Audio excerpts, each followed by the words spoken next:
จ้าสวัสดีและสวัสดีเนาะพี่น้องมาสุขทุกคนเด้อนี่ก็แรกก็จะถักผ่อนเลยมาได้แต่ว่าคนเคยออกมาเนาะ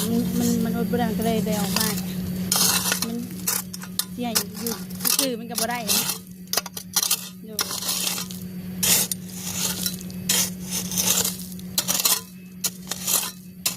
ตอนมีคนร้ายในสนามมาบททันนะ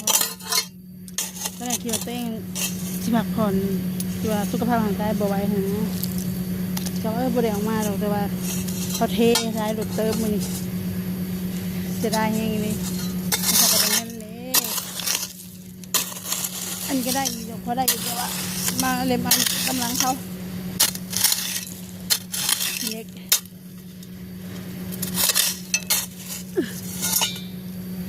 ไหวเนาะ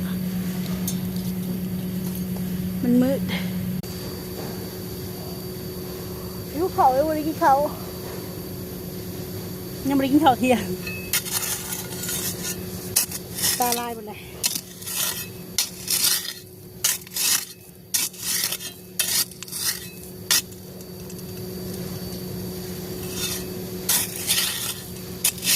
คนเล็ก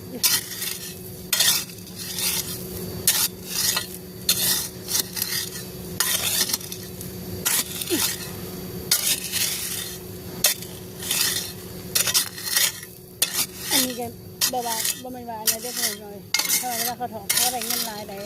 ถ้าว่าหลายคนเก็บเขาจะแบบว่าอย่างนี้นะ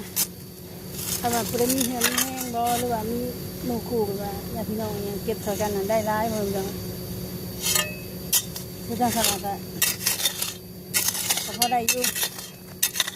แต่ช่วงนี้มันไอ้ความได้ขึ้นเนาะมันก็เลยไม่ได้ค่อยนี่มันออกเป็นวินดุ